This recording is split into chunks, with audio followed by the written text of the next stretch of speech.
لم يلد ولم يولد ولم يكن له كفوا أحد أما بعد فأعوذ بالله من الشيطان الرجيم بسم الله الرحمن الرحيم إن الله لا يغير ما بقوم حتى يغيروا ما بأنفسهم সমস্ত প্রশংসা সমস্ত তারিফ সেই মহান রব্বুল আলামিনের জন্য যিনি আমাদেরকে এই জলসার মাহফিলে এই অনুষ্ঠানের মাহফিলে একত্রিত হয়ে বসার তৌফিক দান করেছেন তা আমরা সকলেই বলি আলহামদুলিল্লাহ।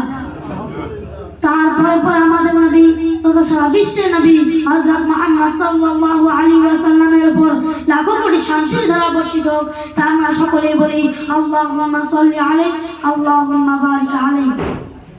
শ্রদ্ধেয় সভাপতি মহাশয়, মাননীয় অতিথিবৃন্দ এবং আমার শ্রোতৃবৃন্দ, সম্মানিত উপস্থিতি, বর্তমানে চতুর্দিকে এটাই দৃষ্টিগোচর হচ্ছে যে মুসলিম সমাজ অধঃপতনের চূড়ান্ত সীমায় উপনীত, অপমানিত, অপদস্থ।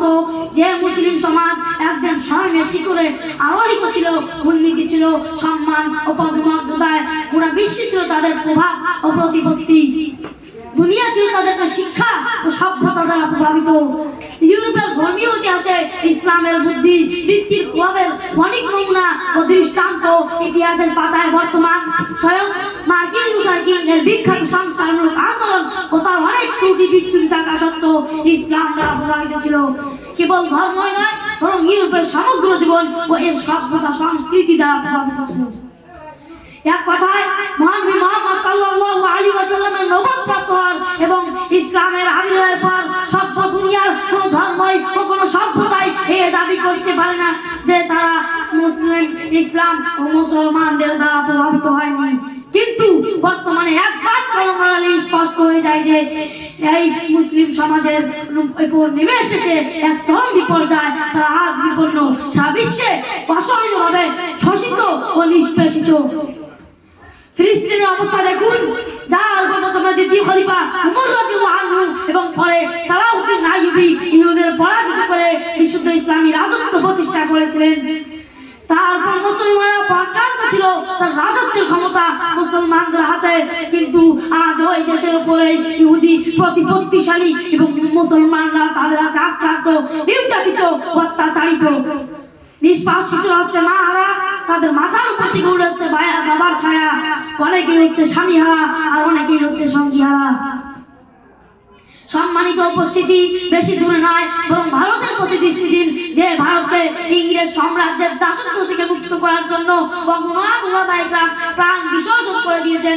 দেশের নিমিত্ত ফাঁসির মঞ্চে আরোহণ করে কুণ্ঠাবোধ করেননি। যাবতীয় অত্যাচার ও নির্যাতন উপেক্ষা করে ইংরেজদের বিরুদ্ধে বিদ্রোহ ও আন্দোলন চালিয়ে গেছেন। শেষে তাদের ওই প্রচেষ্টায় ভারত স্বাধীন হয়েছে।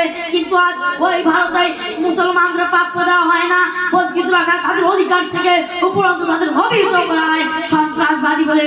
অথচ সন্ত্রাসের সাথে মুসলমানদের কোনো সম্পর্ক নেই। প্রশ্ন হলো, মুসলমানদের হেন পতন কেন ঘটলো? তাদের আজ এই অবস্থা কেন? সম্মানিত উপস্থিতি, এক নির্ঘাত সত্য যে এই মুসলিম সম্প্রদায়ের অধঃপতনের জন্য অধিকাংশই আমরাই দায়ী। অথচ আল্লাহ সুবহানাহু ওয়া তাআলা বলেন, ওয়ামা আসাবাকুম মিন মুসিবাতিন ফাবিমা কাসাবাত আইদিকুম, অর্থাৎ তোমাদের উপর যে সব বিপদ আপদ পতিত হয় তা তোমাদের কর্মের ফল।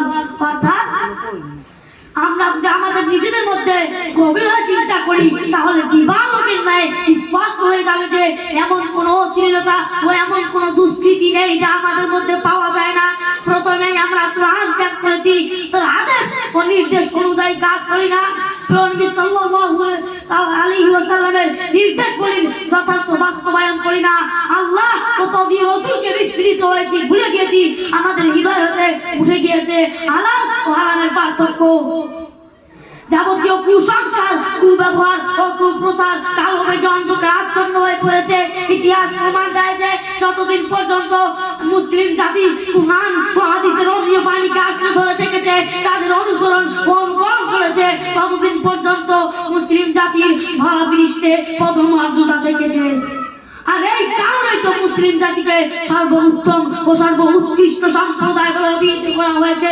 কিন্তু যেদিন থেকে তারা কোরআন ত্যাগ করেছে, নবীকে ভুলেছে, সেদিন থেকেই ভুলেছে মুসলমানদের অধঃপতন।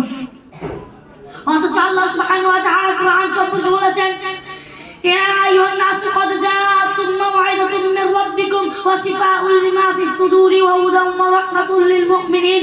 অর্থাৎ হে মানবকুল, তোমাদের প্রতি এসেছে তোমাদের প্রভুর নিকটে উপদেশ বাণী, যাতে রয়েছে তোমাদের অন্তরের ব্যাধির নিরাময়, আর রয়েছে মুমিনদের জন্য হিদায়াত ও রহমত। পবিত্র হাদিসে উল্লেখ আছে, প্রিয় নবী সাল্লাল্লাহু আলাইহি ওয়াসাল্লাম বলেছেন, ইন্নাল্লাহা ইয়ারফা'ু বিহাযাল কিতাবি আকওয়ামান ওয়া ইয়াদউ বিহি আখারিন।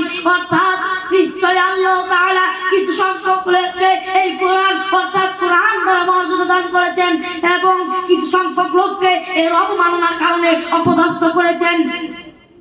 সুপ্রিয় শ্রোতা মণ্ডলী, আজ আমাদের সমাজে আরাম আয়েশ কামনা, ভোগবিলাস সমৃদ্ধ কামনা ও আনন্দ উপজীবন ব্যাপক আকার ধারণ করেছে। হৃদয় প্রীতি ও প্রাণে আশা নেই, আছে প্রচন্ড হিংসা। অথচ আল্লাহ সুবহানাহু ওয়া তাআলা বলেন, ওয়া'তাসিমু বিহাবলিল্লাহি জামিআন ওয়া লা তাফাররাকু। অর্থাৎ তোমরা আল্লাহর রজ্জুকে সুদৃঢ় হস্তে ধারণ করো এবং পরস্পর থেকে বিচ্ছিন্ন হয় না। অর্থাৎ তোমরা আল্লাহর রজ্জু অর্থাৎ মহাগ্রন্থ কোরআনকে আঁকড়ে ধরো এবং তারপর যথাযথ আমল করো, তাহলে তোমরা কখনো অধঃপতিত হবে না। তোমাদের অবস্থা ওই ব্যক্তির ন্যায় হবে যে কোনো উচ্চ স্থানে আরোহণ করার জন্য কোনো শক্ত রজ্জুকে ধরে নিশ্চিত পতনের সম্ভাবনা থেকে নিরাপদ থাকে। সম্মানিত উপস্থিতি, সুপ্রিয় শ্রোতা মণ্ডলী, আজ আমাদের সমাজে পরিবর্তন নিয়ে আসার প্রয়োজন রয়েছে। সমাজ থেকে যাবতীয় ভেদভাব জাতপাত পরিহার করে একতা নিয়ে আসতে হবে। তাই বলি, যদি আজ আমরা আমাদের জীবনে সমাজের অতিশে পরিবর্তন নিয়ে আসি, তাহলে আবার আমরা ওই উচ্চ মর্যাদার শিখরে পৌঁছতে পারি। অথচ আল্লাহ তাআলা বলেন, ইন্নাল্লাহা লা ইউগাইয়িরু মা বিকওমিন হাত্তা ইউগাইয়িরু মা বিআনফুসিহিম। অর্থাৎ নিশ্চয়ই আল্লাহ তাআলা ততক্ষণ পর্যন্ত কোনো জাতিকে পরিবর্তন করেন না ততক্ষণ তারা নিজেরাই নিজেদেরকে পরিবর্তন করে।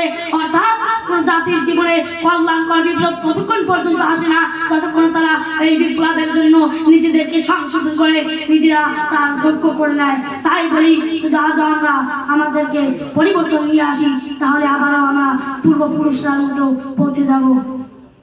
পরিশেষে দোয়া করি, আল্লাহ তাআলা যেন আমাদেরকে সমাজে উন্নতি করেন এবং পরকালে শান্তিময় আবাস দান করেন। আমিন। ওয়া আখিরু দাওয়ানা আলহামদুলিল্লাহি রাব্বিল আলামিন।